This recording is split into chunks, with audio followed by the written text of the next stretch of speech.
Sometimes, Ali, when we do these hits, the topic bar kind of needs a bit of explaining. This one doesn't. Okay. No Messi, no Ronaldo, top 5 from these 10. With a bit of drama, let's start at 5.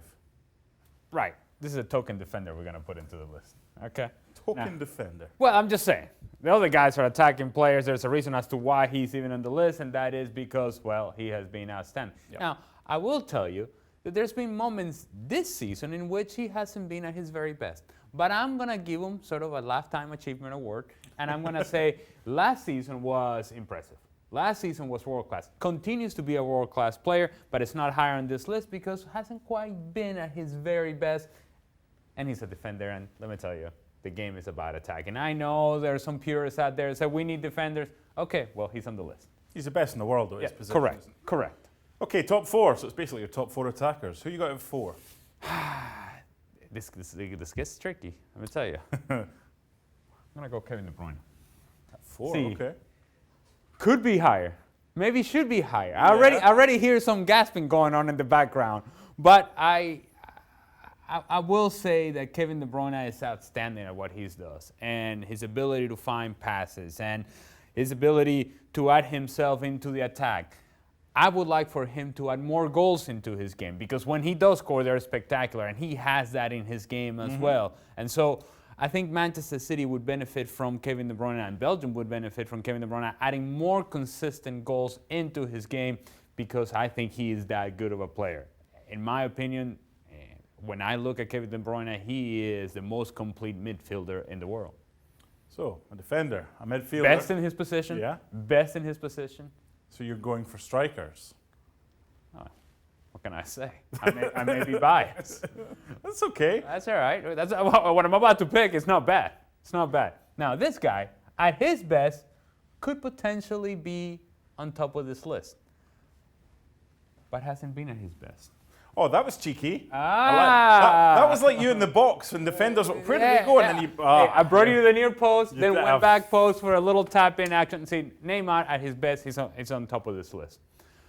But he's been inconsistent. Although I still think he is a wonderful talent and a guy that I would have on my team any day. No questions asked. I would try, however, to get the very best out of him all the time.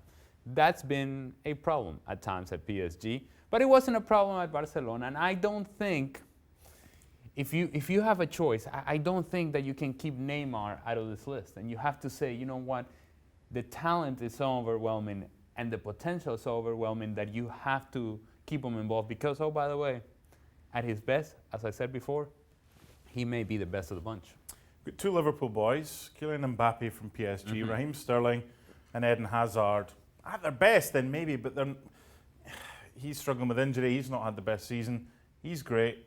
He's got a lot of potential. So this is all subjective. I don't think there's a wrong answer, but you've got top 2 spots. Oh, no, there are wrong answers. But it's not going to be my answer. Okay. Do any of these 2 make your top 2?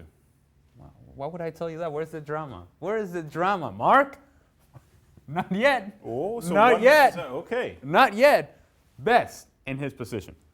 This guy right here, best defender, most complete midfielder. Robert Lewandowski right now is the best out-and-out striker in the world. In the world. And people say, well, Ronaldo, Messi. Okay, hold on a second. First of all, if you need a clarification, they cannot be included in the list, right? The other thing I would tell you is that, are they out-and-out strikers? Maybe, but not really, not quite.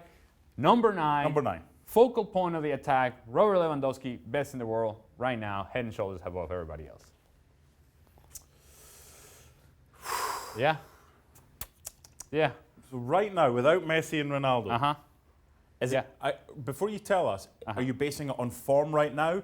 Or like Neymar, are you basing it on if he's at his best? Well, I am basing it on the fact that there's no doubt that if I'm picking a team and I got a whole bunch of cash and I'm saying to myself, I'm going to build around one guy. He is going to be the guy. Now and into the future, there's no question. Cheeky. Kylian Mbappe. Cheeky. And I have no qualms about this. I have no problems. In fact, it was the easiest choice to make. Of all the choices to make, I start with him. Kylian Mbappe is not only what you see now is what you can do with the brand for years to come. So I'm not only thinking about the technical staff and the coaches out on the field saying, what are we going to get from Kylian Mbappe in terms of his productivity out on the field? I'm also thinking about the marketers of the club, the front office, where they put this guy in the front page of everything that we do as an organization, and we build around him. Beautiful smile, marketable guy, great personality, young, exciting player. It's everything that you want as a club. It's a dream for a club. On the field, off the field, at the front office, in the billboard, whatever you want, this guy is going to be productive for you. Did these two harm each other's chances of being in your top 5?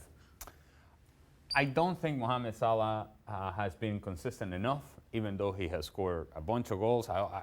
There's something about Mohamed Salah and how many chances he misses as compared to many chances he does score that I sit next to Stephen Nicol all the time, and he, a Liverpool fan as he is, bleeds Liverpool. He gets frustrated with Mohamed Salah. If Stephen Nicol, who is a Liverpool fan, doesn't think Mohamed Salah probably should be in this list, then let me tell you, I'm not going to include him.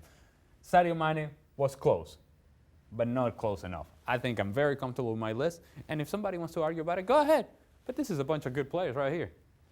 I think even Xhaka could keep goal in behind them and do all right, because that's a fine 5. Yeah, I'm just saying. Pretty good. I take this 5 and take your 5 any day of the week. Take your 5 as well. That's decent. Thanks so much for watching ESPN on YouTube. And for more sports highlights and analysis, be sure to download the ESPN app. And for premium content and live streaming, subscribe to ESPN Plus.